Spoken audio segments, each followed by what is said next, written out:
Hello and welcome back to Travel to Greece. In our last episode of the Ionian series, we discussed the stunningly beautiful island of Paxi. Today we move on to the final island in our series, the stunningly lush and paradise-like island of Corfu. Situated in the far north of the Ionian group, Corfu resides like a paradise on earth. Luscious green forests, towering mountains, and turquoise seas. It is an island with amazing history and stunning geography. Ruled by the Venetians for over 400 years, you can tell that Corfu was heavily influenced, from its architecture to its food. The island slightly differs from the rest of Greece. Corfu is approximately 611 square kilometers, or 236 square miles, and has a population of 101,600 people, and it receives around 1 million visitors a year, which is similar to Santorini, only Corfu is 8 times larger. The island is definitely well developed and probably isn't the best choice of destination if you're seeking a less touristy vacation. However, Corfu's beauty cannot be ignored, so without further ado, here are the top 9 things to see and do on Corfu. Number 9. Angelokastro. Angelokastro has the kind of presence that makes you stop and take a breath. Perched on a sheer cliff high above Corfu's west coast, the fortress feels less like a man-made structure and more like it grew out of the rock itself. Walking up the winding path, you can almost sense why medieval rulers chose this spot. From the top, the view sweeps across the Ionian Sea, the mountains and the tiny villages tucked into the hills, giving a full 360-degree command of the coastline. The ruins themselves are rugged and simple, stone walls, a tiny chapel carved into the rock, and fragments of old battlements, but the atmosphere is powerful. It's one of those places where the history feels close, not because of grand architecture, but because you can imagine the watchman who once stood exactly where you're standing, scanning the horizon for approaching ships. Visiting Angelokastro is less about ticking off landmarks, and more about experiencing a moment suspended between sea, sky, and centuries of Corfiot resilience. Number 8. The Old Fortress. The Old Fortress in Corfu town has a way of dominating the landscape without ever feeling heavy.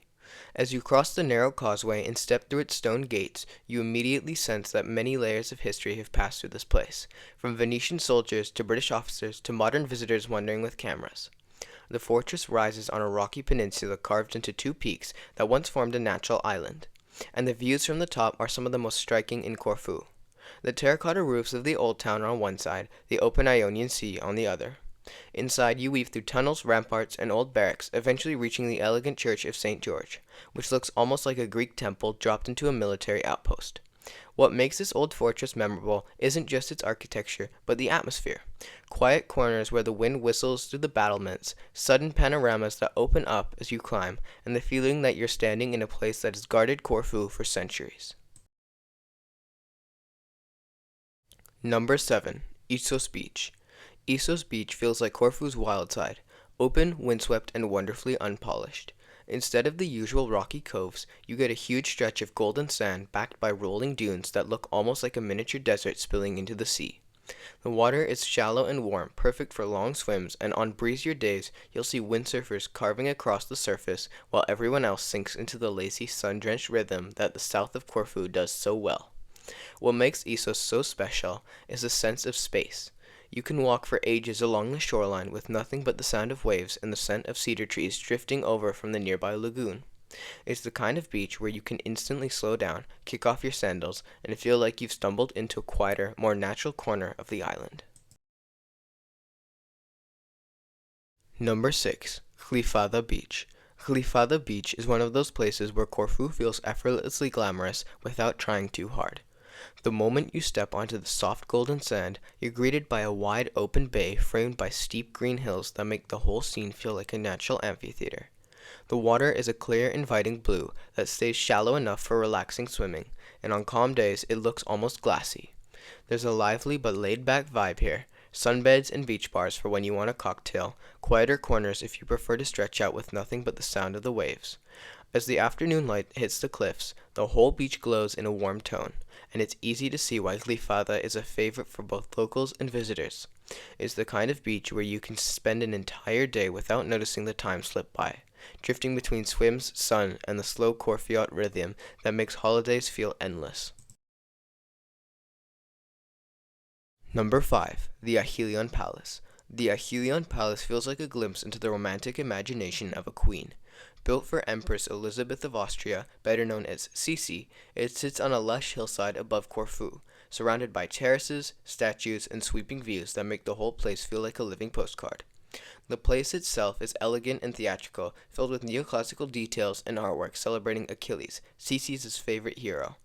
As you wander through the rooms, you get a sense of her longing for beauty, solitude, and escape, which is exactly what she found here. Outside the gardens are the real showstopper. Towering palm trees, vibrant flowers, and monumental sculptures that seem to watch over the island. Standing on the balcony or strolling through the grounds, you feel the blend of grandeur and melancholy that defines the Achilleion, a palace built not just for royalty, but for reflection, myth, and the quiet magic of Corfu's landscape. Number 4. Paleokastritsa. Paleokastritsa is one of those places where Corfu feels almost otherworldly, as if the island suddenly decided to show off. The coastline folds into a series of deep blue coves, each one framed by steep green cliffs that drop straight into the sea, creating a landscape that feels both dramatic and peaceful at the same time. The water here is famously clear. So clear, in fact, that boats seem to float above the rocks, and exploring the little bays by swimming or taking a small boat to the sea caves is part of the magic. Above it all sits the old monastery, quiet and whitewashed, offering views that stretch across the Ionian like a painting. Paleokastritsa has a gentle rhythm, mornings filled with sunlight on the water, afternoons drifting between beaches, and evenings when the cliffs glow gold. It is the kind of place that stays with you long after you leave, not because of any single sight, but because of the way the whole landscape feels alive. Number 3. Cape Drastis. Cape Drastis feels like the edge of the world, the kind of place where the landscape suddenly shifts from gentle beaches to something far more dramatic. Standing on the cliffs, you look down at a series of pale sculpted rock formations jutting into the sea like fingers, each one surrounded by water so vividly turquoise it almost doesn't look real. The shapes are smooth and otherworldly, carved over centuries by wind and waves, and the whole scene has a quiet, untouched beauty that makes you slow down without even thinking about it. Depending on the light, the sea can shift from a deep blue to a milky green, and the contrast between the white cliffs is breathtaking. It's not a place for big crowds or loud beach bars. Cape Drastis is all about atmosphere, solitude, and the feeling of standing somewhere shaped entirely by nature. Whether you're watching the sunset paint the cliffs gold or just taking in the silence, it leaves a lasting impression. Number 2. Porto Timoni. Porto Timoni feels like Corfu's secret masterpiece, a double beach hidden beneath dramatic cliffs where the sea glows into two completely different shades of blue. When you first look down from the viewpoint in Afionas, it almost doesn't feel real. Two narrow coves back to back, connected by a strip of sand that looks like it was sketched by nature with perfect precision. The hike down is rugged but rewarding, winding through olive trees and wild herbs until the water suddenly appears between the rocks. Once you reach the bottom, the atmosphere shifts into something peaceful and almost untouched. One side is calm and glassy, perfect for floating, while the other has a bit more movement and feels wilder. Snorkeling here is incredible, with clear water and rocky formations that make it feel like an underwater playground. Porto Timoni isn't just a beach, it's an experience that blends adventure, scenery, and the quiet sense of discovery you only get from places that still feel a little hidden. And finally, number 1, Old Town. Corfu's Old Town feels like a living tapestry woven from centuries of Phoenician, French, and British influence, yet unmistakably Greek at its core. Wandering through its narrow lanes, you move between tall pastel buildings with wrought iron balconies, tiny cafes tucked into corners, and sudden openings into sunlit squares where locals linger over coffee. The atmosphere shifts constantly. One moment you're in a quiet alley scented with jasmine. The next you're stepping into the lively Liston promenade or hearing church bells echo between the walls. The two great fortresses frame the town like bookends, reminding you that this beautiful maze was once a strategic stronghold. What makes the Old Town so captivating is how effortlessly history blends with everyday life. Laundry hanging above cobblestones, musicians playing in hidden courtyards, and the soft hum of people going about their day in a place like that has stood for centuries. It's not just a historic center, it's the world you can wander into and feel completely transported. Thank you for watching Travel to Greece's video on the top 9 things to see and do on Corfu. I really hoped you enjoyed this video, and it was the last of the Ionian series, so stay tuned for the next island group.